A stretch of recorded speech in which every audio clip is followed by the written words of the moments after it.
Hey again, it's Jason from Fraser Valley Rose Farm. If you've tuned in for any of my videos, you may have seen this field of what looks like green painted tires in the background. I've been asked some questions about this. Why did I do this? This is a Q&A to answer some of the common questions about why I've planted my stock field of roses in used tires. Well, the main reason is because we've planted these in an area of lawn that when we come around with the ride-on lawnmower or the string trimmer, we don't want to destroy the bases of these roses. It also provides a convenient kind of an area to exclude the weeds. We have lots of buttercups of the lawn here, and left on their own devices, they would creep into the base of the rose and provide some pretty robust root competition. So this is to protect it from weeds and also to protect it from the lawnmowers. No, it's not quite like a raised bed because the bottom is open and the roses are planted directly into the garden soil beneath. So I guess what you'd say is it's like a bottomless container maybe, or just like a small garden bed with edging around it and some mulch on top. And we do place a sandy mulch on top to help to provide some protection for the crown of the rose. Yeah, I get it. I wasn't in love with the look of them at first either, wasn't sold on that, but then we compared them to all the other options and we looked at edgings and containers made of wood, plastic, metal, ceramic, and none of them came even close in terms of the functionality for cost. They all fell short in terms of either the cost or the durability or the longevity. Some of them will rot after a period of time.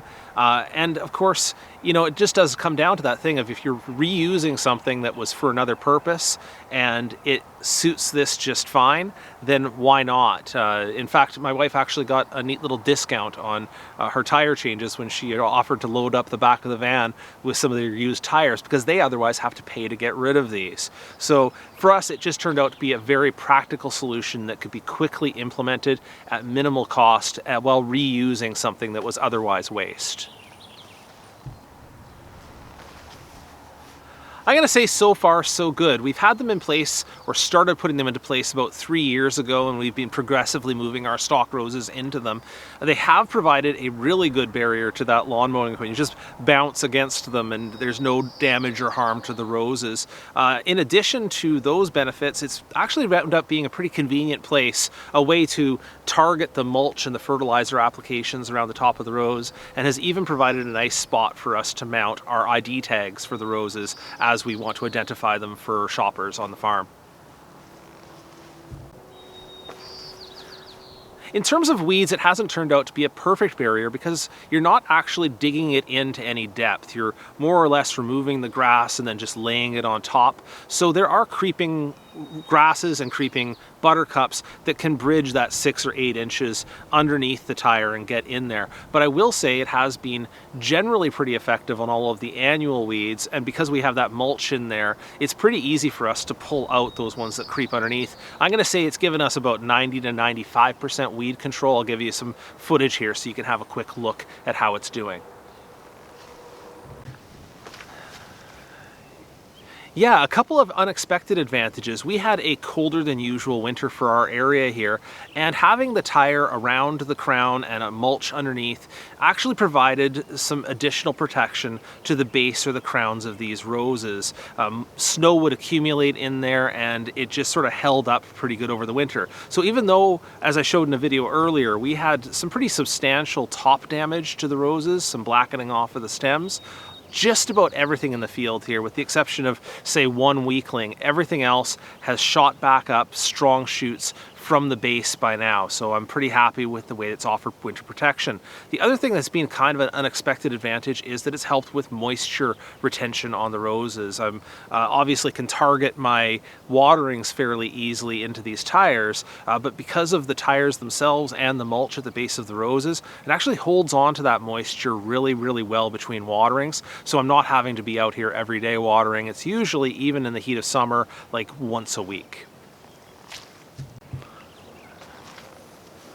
Well, the only specific disadvantages I've heard of so far came from viewers who've told me that they tried something like this previously and found that there would be rodents or small animals that would find and shelter in the base of these tires. Kind of makes some sense. It's kind of a warm, sheltered place for the roots. Well, I guess if you had some rodents like mice or voles that got in there and made their nests in there, that could pose a risk to the plants that you have in there because, hey, plants and something to chew on, right? If food gets scarce. So that's one disadvantage I've heard of. I haven't seen anything like that in my garden here, but it probably just goes to show that not every garden solution is perfect for every garden, and you just have to take these things situation by situation.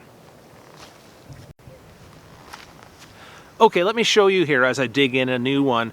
Basically, it's just that I take an edging spade and dig around the outside rim of the tire. That's just scoring the grass around where the tire would be. Pulling off the tire, then I cut across it to get it into smaller sections and dig out the soil on the top. Just the grass and a small layer of soil as I can.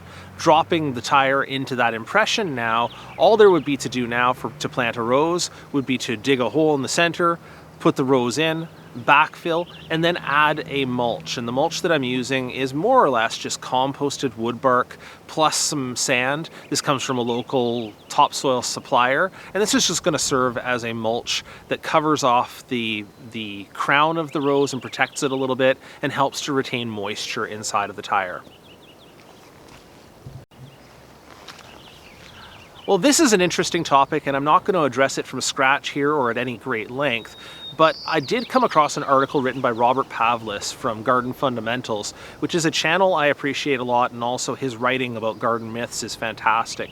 He talked about the effects or the expected effects of the leaching of heavy metals off of rubber tires into your garden and how much of a concern you should give that. Ultimately, the studies are a little bit scant on this, but where they've studied it has been basically on crumb rubber, where they've taken and made a rubber mulch, ground it all up and put it into playgrounds and such, and checked the soil afterwards to see how much of that is coming in. Aside from a small amount of zinc that's getting into the soil over a length of time, the first 3 months or so, then the leaching starts to drop off. Here we're not dealing with crumbed up rubber, we're not dealing with something that's been ground up to create tons of surface area. These are tires that have been used on the road. They've had a significant amount of weathering and wearing on the road, and by the time they're hitting my garden here, they're more or less as stable as they're going to get. I've got the paint on the outside to protect it from sun damage, and the amount of rubber that's actually attached or touching the ground is very, very minimal. So I'm going to say that my risk on this is relatively low, especially since I went and looked at that article. I feel pretty comfortable with this. It would be interesting in a couple of years to go and take a soil sample in and see if there's any elevated levels of zinc, just to see how much is coming out. But for now, I feel pretty comfortable.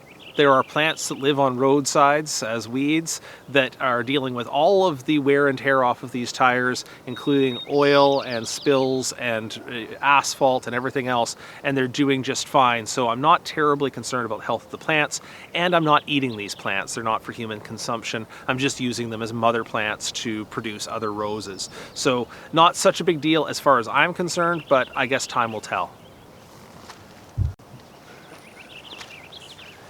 Yes, the paint. Well, it's not really intended to be camouflage. I'm under no illusions that placing green paint on this will make you not see them, but it does reduce the jarring effect of it. When they're tires and recognizable as such and they're immediately black and they're out in the field, they can look a little trashy. I've had some people tell me they like the looks of these in the garden when they're painted up like this, but at least I find it less jarring than the tires unpainted. Somebody's asked me a couple of times if I can tell them what color it is. It's just a basic exterior latex paint that we got at the Home Depot, and I'll see if I can find a can and show you a picture of whatever paint coat it is, but I'm not exactly sure as I stand here.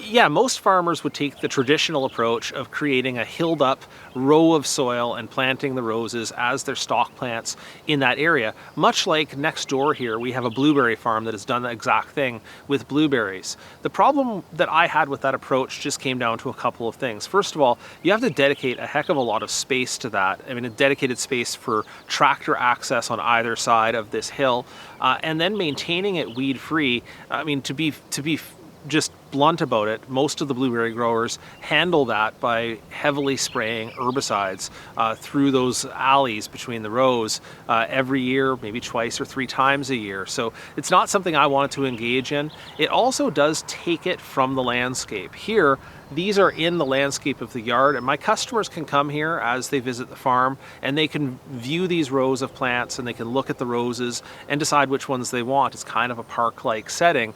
But if I had to dedicate them out to a separate area that's more or less a production area in agricultural hilling or tilling, I'm not sure it would be quite as attractive to visit for my customers. So it's just a judgment call that we made, and as I say, there's lots of different approaches to this kind of thing, but this is something that suits our farm and what we want to do with it. All right, that's all I had for you today on this topic. I hope it answered all your questions, any questions you could have had about the tires that we use for our mother stock plants for roses. If you do have any other questions about this or anything else related to our business, please go ahead and drop those into the comments of the video, and thanks again for watching.